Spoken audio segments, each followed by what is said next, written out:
A Leitura de Ouvido, o podcast que transforma linhas em ondas sonoras. Eu sou o Lucas. Eu sou a Dayana. E o episódio de hoje são poemas de Victor Hugo. Reverenciado na França como poeta e lembrado no restante do mundo como romancista de O Corcunda de Notre Dame e Os Miseráveis. Vamos trazer hoje pela primeira vez aqui no Leitura de Ouvido Victor Hugo e vamos trazer um dos seus poemas, alguns dos seus poemas, Victor Hugo. Isso, inclusive um deles traduzido por Castro Alves, muito Isso bacana. E no final mesmo. a gente volta a falar sobre a vida de um dos maiores escritores de todos os tempos, Victor Hugo. Muito bom. Boa leitura.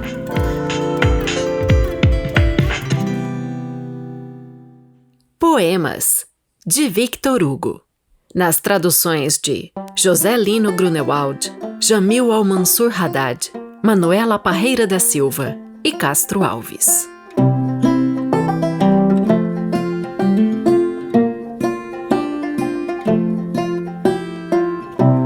Luar. Perâmica silentia lunae. Virgílio. Serena, paira a lua e nas ondas rebrilha. Livre a janela, enfim, aberta para a brisa, a sultana olha, além, e o mar que se repisa, com um fluxo de prata, adorna as negras ilhas. Vibrando de seus dedos escapa a guitarra. Ela ouve.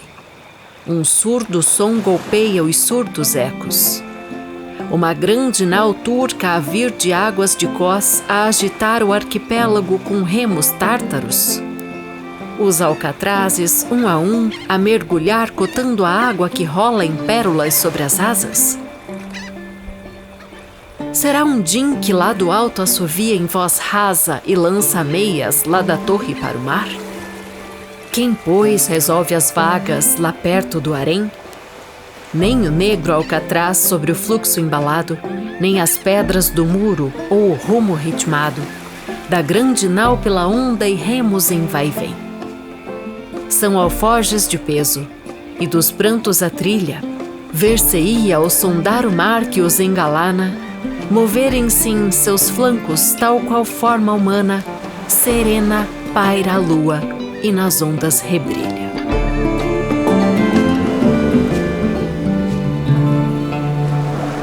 Devaneio. Lo giorno se n'andava a lear bruno, togliava gli animal che sono na terra, dalle fatice loro. Dante. Oh, deixa-me! É a hora onde o horizonte se esfuma, esconde a fronte vária sob esfera embruna. Hora onde o astro gigante já em rubor sumia. O bosque amarelado só doura a colina.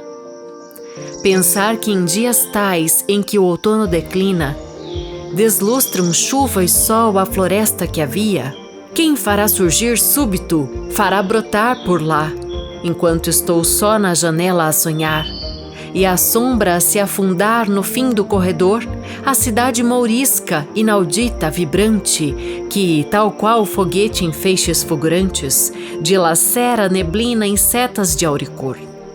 Que venha inspirar gênios, afastar do sono estas canções escuras como um céu de outono, e lançar em meus olhos mágica faceta, apagando-se há muito em rumor abafado, com as 1000 torres em seu palácio de fadas, brumosa, rendilhar o horizonte violeta.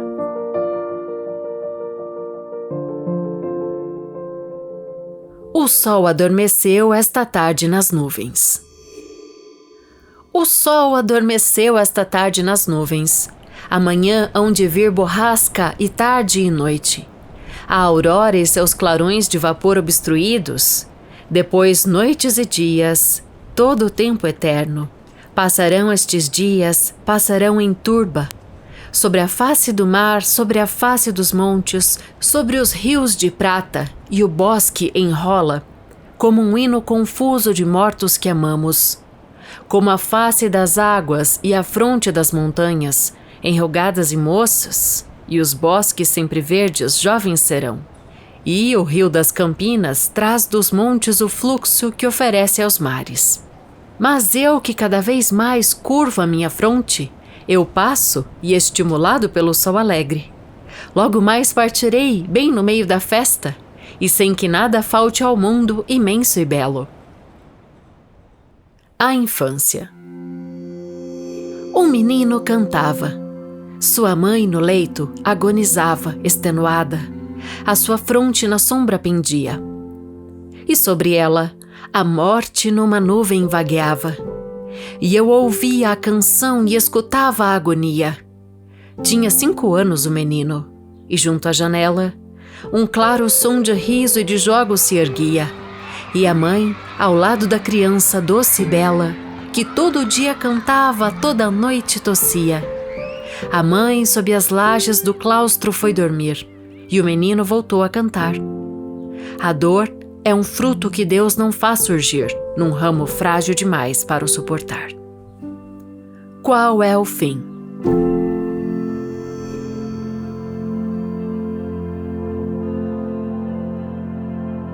Qual é o fim de tudo? A vida ou a tumba? A onda que nos sustém ou a que nos afunda? Qual a longínqua meta de tanto passo cruzado? É o berço que embala o homem ou é o seu fado? Seremos aqui na terra, nas alegrias, nos ais, reis predestinados ou simples presas fatais? Ó Senhor, responde! Responde-nos, ó Deus forte! Se condenaste o homem apenas à sua sorte, se já no presépio o Calvário se anuncia, e se os ninhos sedosos dourados pela manhã fria, onde as crias vêm ao mundo por entre flores, são feitos para as aves ou para predadores?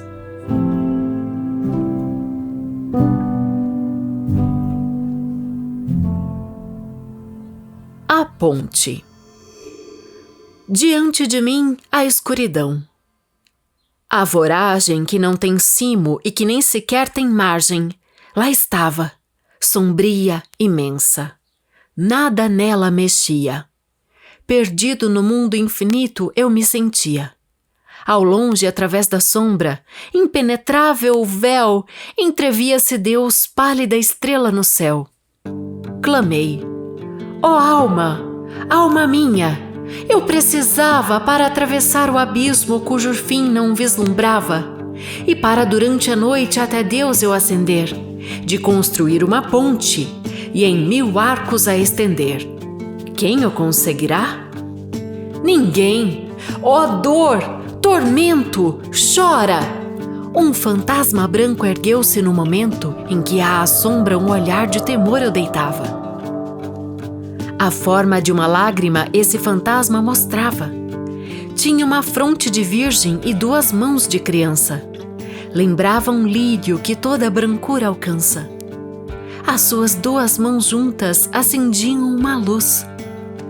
Apontou o abismo onde tudo a pó se reduz, tão fundo que nem o eco aí segue a sua lei.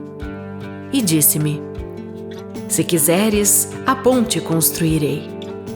Para o desconhecido, ergui meus olhos do chão. Como te chamas? Perguntei. Respondeu: a oração. Jersey, dezembro de 1852.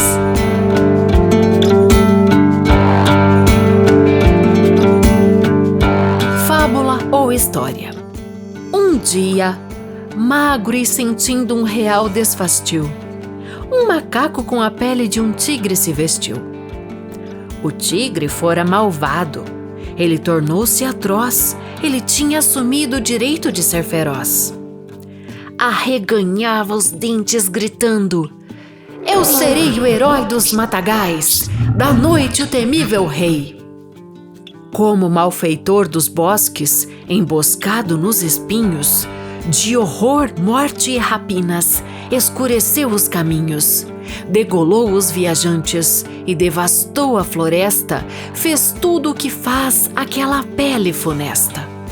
Vivia no seu antro, no meio da voragem. Todos, vendo-lhe a pele, criam na personagem. Gritava e rugia como as feras danadas: olhem, a minha caverna está cheia de ossadas. Olhem para mim, sou um tigre. Tudo treme diante de mim, tudo recua e emigra, tudo freme. Temiam-no os animais, fugindo com grandes passos. Um domador apareceu e, tomando-o nos braços, rasgou-lhe a pele como se rasga um farrapo.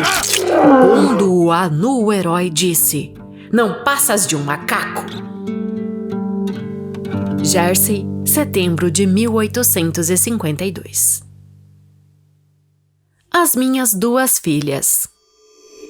No fresco claro-escuro da bela tarde que tomba, uma me lembra um cisne e a outra uma pomba. Muito belas, muito alegres, ó suavidade! Vede, a irmã mais velha e a de menos idade, sentadas junto ao jardim, e para as duas olhando, um ramo de cravos brancos, com os caules pousando num vaso de mármore, agitado pelo vento. Sobre elas se inclina, imóvel e atento. E tremendo na sombra aparece, assim curvado, um vôo de borboletas em êxtase parado. La Terrasse, perto de Enghien, junho de 1842. Unidade. Por cima do horizonte de colinas sem cor, o sol, essa flor de infinito esplendor, se inclinava sobre a terra à hora do poente. Uma humilde margarida no campo florescente, sobre um muro cinzento, entre a aveia a vibrar branca, sua cândida auréola faz desabrochar. E a pequenina flor, sobre o seu velho muro, fixamente olhava, no eterno azul tão puro, o grande astro que a luz imortal envia. E eu também tenho raios, lhe dizia. Granville, julho de 1836. Perseverando. Arregueira Costa. A águia é o gênio, da tormenta o pássaro, que do monte arremete altivo píncaro, que ergue um grito aos fulgores do arrebol, cuja garra jamais se pela em lodo, e cujo olhar de fogo troca raios contra os raios do sol. Não tem ninho de palhas, tem um antro rocha talhada ao martelar do raio, brecha em serra, anta qual o olhar tremeu. No flanco da montanha asilo trêmulo, que sacode o tufão entre os abismos. O precipício é o céu. Nem pobre verme, nem dourada abelha, nem azul borboleta, sua prole faminta, boquiaberta espera ter. Não, são aves da noite, são serpentes, são lagartos imundos, que ela arroja aos filhos para viver. Ninho de rei, palácio tenebroso que a avalanche a soltar cerca tombando. O gênio aí enceiba a geração, e ao céu lhe erguendo os olhos flamejantes, sob as asas de fogo aquenta as almas que um dia voarão.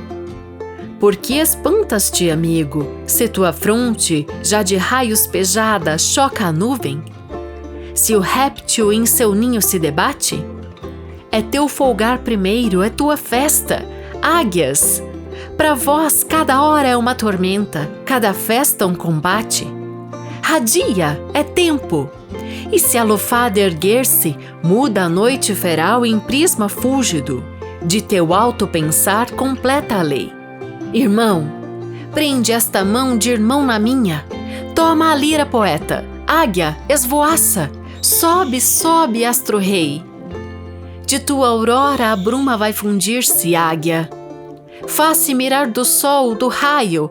Arranca um nome no febril cantar. Vem, a glória que é o alvo de setas. É bandeira arrogante que o combate embeleza ao rasgar. O meteoro real, de coma fúlgida, rola e se engrossa ao devorar dos mundos. Gigante, cresces todo dia assim. Tal teu gênio, arrastando em novos trilhos, no curso audaz constelações de ideias, marcha e recresce no marchar sem fim.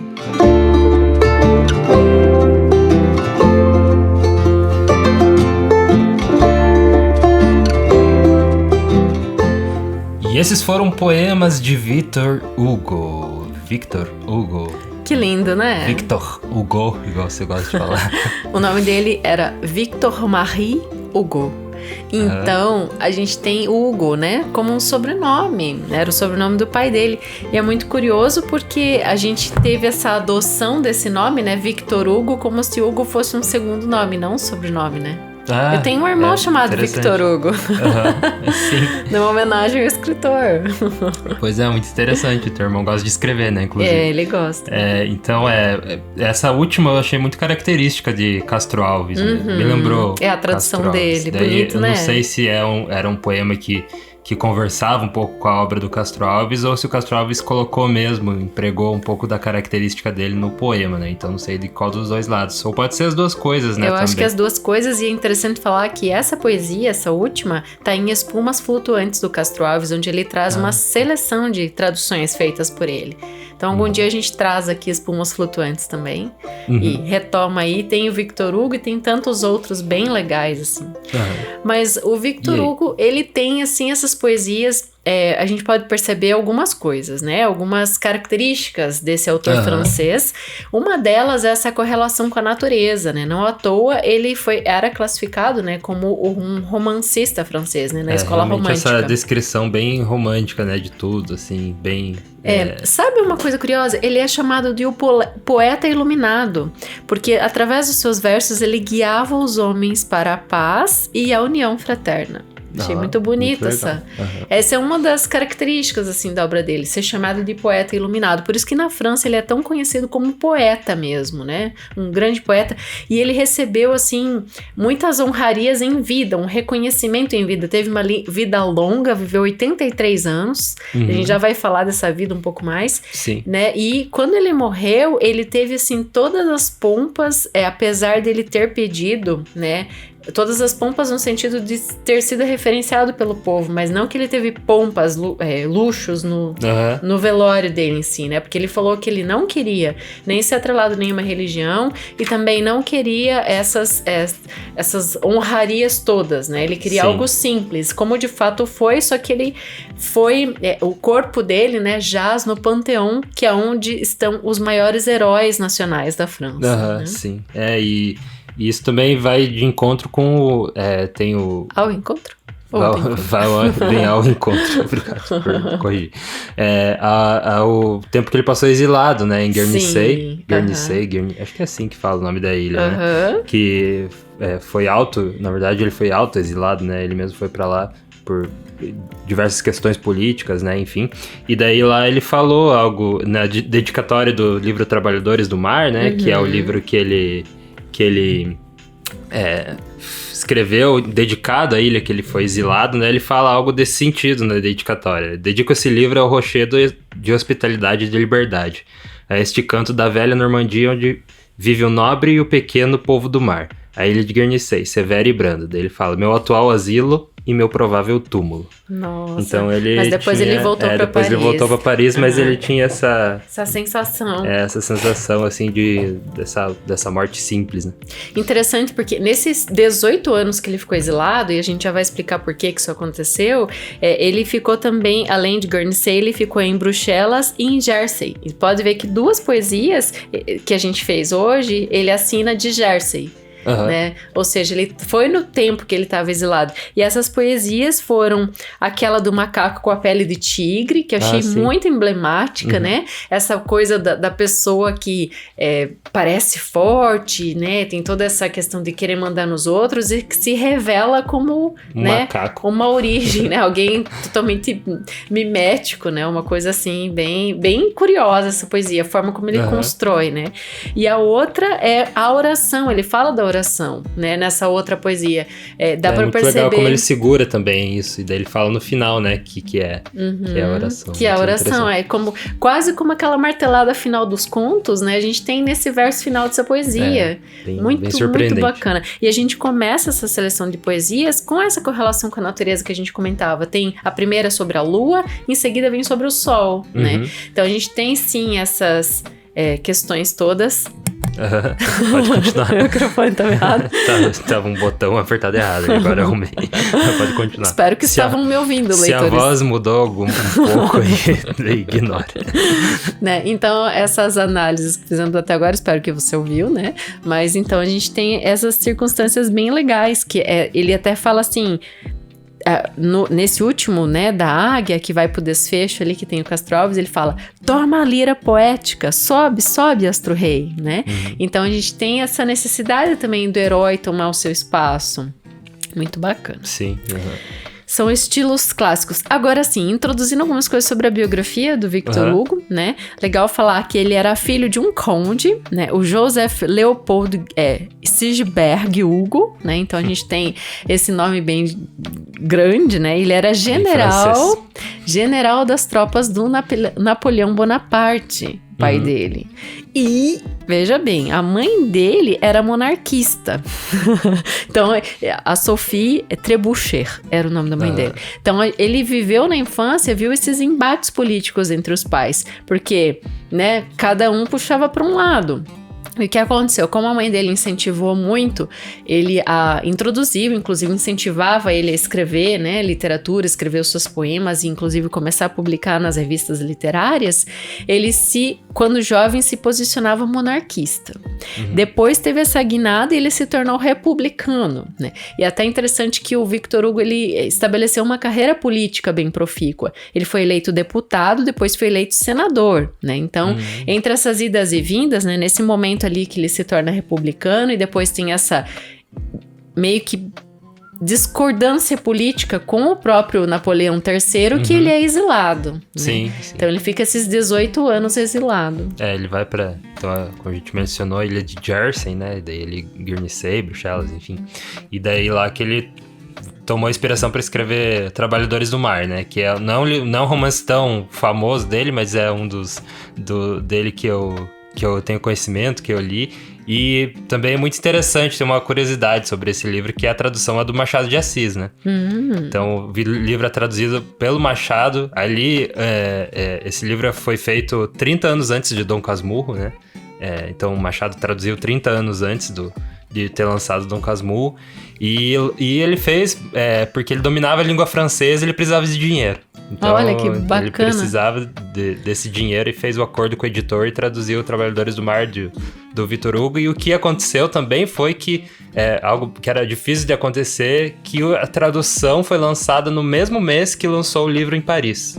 Então, o livro lançou em francês lá em Paris e a tradução em português foi lançada ali no mesmo mês. Ali. Isso é coisa que você só fica sabendo aqui no Leitura de Ouvido. Então, curiosidades curiosas. Curiosidades curiosas. Muito interessante. E essa tradução dele é muito bonita, do Trabalhadores do Mar. Tem uma construção assim, de narrativa e uso de palavras que nossa, muito, muito bonito, assim. Também. É bom falar que a primeira publicação do Machado foi uma tradução do francês que se chamava Queda que as Mulheres Têm para os Tolos. Ah, legal. Então ele tinha... Fecha parênteses. Ele tinha esse domínio do francês, né? O Machado de Assis. Aliás, todos os escritores, né, dessa época, francês entrava junto com o latim e música, enfim, como um estudo legítimo, né? Tanto do liceu quanto da universidade, depois de direito, ou de medicina, ou de engenharia, que era o que você tinha na época.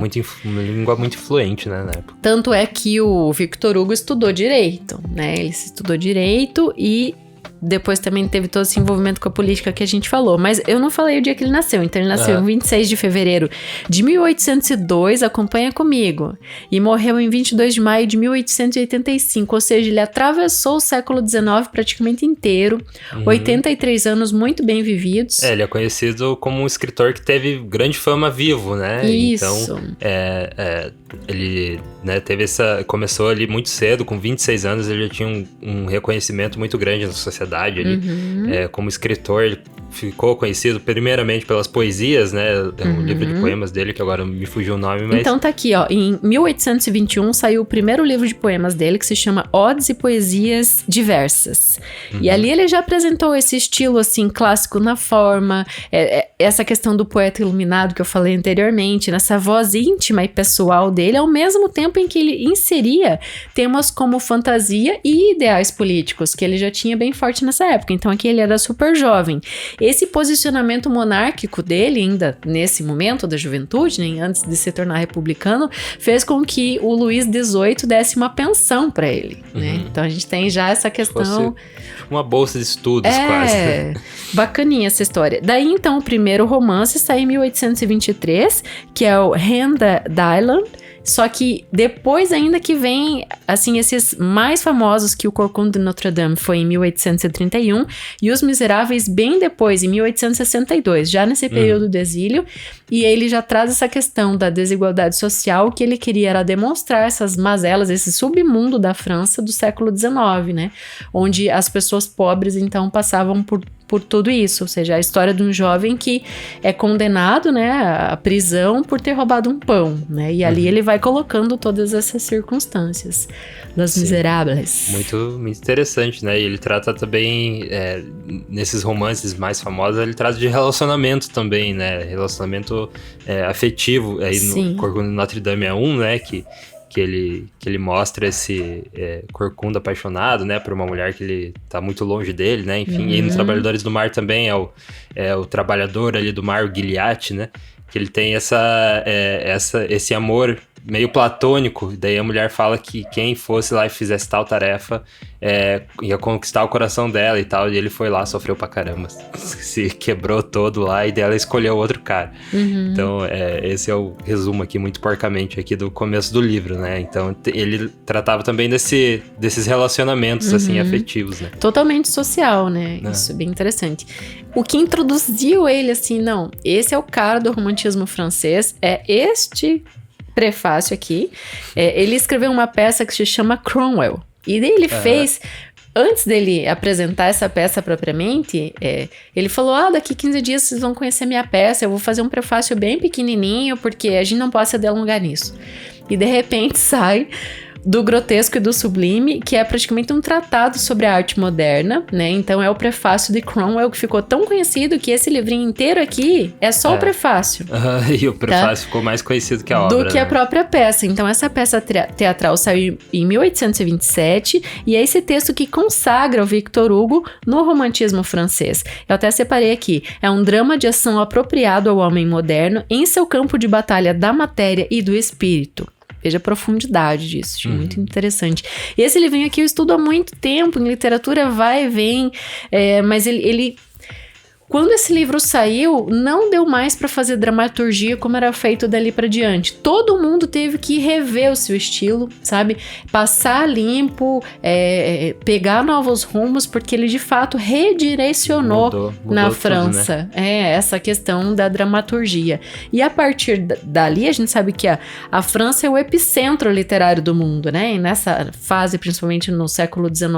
Então, tudo foi mudando a partir dali. Então, essa obra aqui é muito importante. Quem gosta de literatura tem que ler, reler. Então ele mudou o jogo mesmo. Mudou o jogo. Bem bacana. Então, ao mesmo tempo que ele trabalha essa questão dessa fantasia, desse idealismo, desses temas políticos e filosóficos, ele também trabalha ficção histórica, muito atrelado, como a gente vê em Os Miseráveis, os fatos históricos para desnudar essa França, né, esse submundo para os pobres, ele vai entrando o tempo todo, né? Então, isso é muito legal, né? Esse jeito de fazer ficção, que é totalmente atrelado ao que está acontecendo ali de verdade, né? Não é nada tão distante. Hoje a gente vê bastante a ficção, né? Olhando lá no futuro, no pós-apocalipse, né? No pós-apocalíptico e tudo mais. Eu acho as distopias legais, mas eu acho que esse papel da literatura em colocar a história, essa reflexão da história a partir dos personagens e das narrativas criadas, é algo assim fundamental para o crescimento humano, assim, da sociedade. Sim, 100 Anos de Solidão é muito isso também, né? Que pega todo esse conflito político, enfim, é muito, muito bacana. E então, para fechar essa parte toda, todo esse discorrer sobre o Victor Hugo, então ele foi um cara de múltiplos gêneros, né? Ele escreveu... Era um pensador, crítico, poeta, dramaturgo, romancista, político... artista plástico. Eu vi algumas ilustrações dele. Você viu?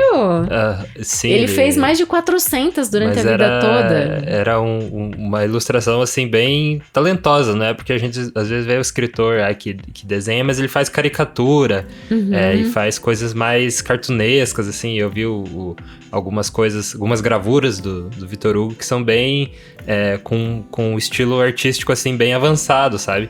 E, inclusive, ele tem uma luta no Trabalhadores do Mar que é contra um polvo gigante que ele fez o desenho do polvo, assim, também. Tem nesse livro?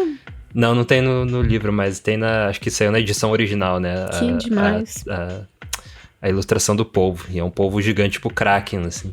Então olha que top. É bom, então, a gente fechar falando dele que ele foi, de fato, reconhecido como um herói nacional devido a esse legado intelectual, né? Tudo isso que a gente comentou aqui que ele fez. E esse reconhecimento como herói nacional, então ele falou, eu não quero nenhum reverendo de nenhum credo aqui no meu leito de morte, até foi oferecido, o diácono da época escreveu uma carta para a família, porque ele convalesceu um pouco, né, na cama antes de morrer, de fato. E o sogro, no caso, que é o homem que respondeu ali a carta, falou que agradeceu, mas que eles iam respeitar os direitos, né, a vontade dele. Mas quando o povo soube que Victor Hugo estava morrendo, lotaram a rua, tipo, foram todos pra rua, ficaram na frente da casa. Foi um funeral... Ele disse que o corpo dele ficou exposto, né, igual quando morre um papa, assim, foi no Arco do Triunfo. Exatamente. No Arco do Triunfo, e as pessoas vinham de todos os lados ali pra ver ele, passou, parece que mais de 1 milhão de pessoas ali pra ver ele. Tem uma história engraçada que as prostitutas todas da cidade ficaram de luto também. Monumental a história, né? Então nossa, chega a me arrepiar. Então foi algo grandioso, né? Eu não sei hoje em dia se alguém morresse além do Papa, se teria alguma coisa tão grandiosa. A última coisa tão grandiosa que eu lembro foi quando o Michael Jackson morreu, que foi um funeral, assim, super gigantesco. Antes disso, a princesa Diana. Então são poucas Daí pessoas. Daí o Papa né? João Paulo II. É verdade. Aí a gente prova o poder da literatura, né? Acho interessantíssimo a gente trazer isso à tona aqui. Algum escritor hoje você jogaria, assim, toda essa... Nossa, muito legal saber que ele teve tanta influência, né? Mas também foi uma vida longa, né? 83 anos, muitas gerações leram Victor Hugo. O que é difícil a gente encontrar, né, com os escritores, mas também vale levar em consideração que ele teve uma vida rica, né? Então ele teve esse retorno financeiro de vida material muito cedo na vida dele, então isso melhorou. E suas narrativas, né? O que é muito legal. Que pode ter melhorado a qualidade de vida dele, né? Assim como a gente às vezes não vê em outros escritores que tem esse reconhecimento só depois de morrer, né? E daí acabam vivendo meio que aos trancos e barrancos ali durante a vida. Um que vem na cabeça é o Arthur Rimbaud, né? Agora aqui. E outra que morreu pobre e cega é a Maria Firmina dos Reis, né? Então, a gente tem tantas histórias assim terríveis, né? De realmente sofrimento desse escritor que o reconhecimento vem muito depois. Mas ter esse reconhecimento, essa glória em vida deve ser muito bacana. Então, por isso mesmo que ele foi tão conhecido, que ele tem uma biografia muito vasta. A gente trouxe apenas, tipo... alguns fatos. A gente arranhou só ali em cima a biografia dele, mas tem muita coisa mesmo foi escrita sobre ele, foi pesquisada. Muito se sabe da vida dele também, que né, não cabe aqui no tempo do podcast pra gente trazer tudo. E é bom falar também que a gente trouxe uma introdução ao Victor Hugo hoje, né, com essa seleção de poesias, mas a gente pretende trazer ele novamente, né, em outros episódios, com outras seleções e debates. Isso aí, espero que você tenha gostado, assim como nós gostamos dos nossos apoiadores do Leitura de Ouvido. Se você quer ser um dos nossos apoiadores e entrar aqui no final como produtor executivo, entrar aqui o seu nome nos créditos, você entra em apoia.se/leitura de ouvido e você pode nos apoiar de R$5 até R$10, 15, 20, 50, 100 por mês, até onde o seu bolso alcançar. A gente tem um financiamento coletivo mensal, então como a gente lança episódio toda semana, sexta-feira, né? Esse é um financiamento coletivo que não termina, né? Ele tá sempre rolando ali, então se você quiser entrar lá e doar o que cabe no seu bolso para nos apoiar, a gente fica muito agradecido e você também vai estar apoiando a causa da literatura, né? E pode ser menos que um litro de gasolina, R$5 por mês, a gente já tá feliz. É isso aí, os nossos apoiadores são Anderson eles. Luiz Fernandes, Bibiana Dana, Bruno Guedes com o Grupo Danco, Cristiane Bastos Cota, Cláudia Lubi, Daniela Caroline de Camargo Veríssimo, Denis Roberto da Silva Petuco, Kênia Garcia Bento Torquato, Letícia Lemos Gritti, Lilian Rinert, Raimundo Gabino dos Santos, Rosângela Marquesi, Sérgio Juarez Rico da Luz, Silvia Schmidt e Zenilda Ribeiro da Silva. Coloquei nomes mais completos. Que mudou aqui os nomes. Deu uma dificuldade. Pra gente sair do piloto automático. Então, obrigado você que continuou nos ouvindo até agora, por você. Eu tenho certeza que você aprendeu muito mais do que aquela pessoa que desligou ali logo que terminou os poemas, né? Eu vejo os analytics, eu sei que tem pessoas que chegam na parte que começa as notas de rodapé, elas param de ouvir, e eu sei que você que tá ouvindo aprendeu muito mais, né? Porque você fez muitas relações. Você soube o que está por trás dos poemas que ouviu, né? Não foram só poemas soltos. Então, a gente obrigado faz por estar com a gente questão de até levantar agora. essa toalha no final dos episódios. Isso aí, muito obrigado pela sua audiência, pela sua preferência. Né, e até a próxima. No mesmo bate-horário, no mesmo bate-canal. Até a próxima semana. Você tá com sono já. Tem que dormir, que já tá falando besteira. Até a próxima leitura.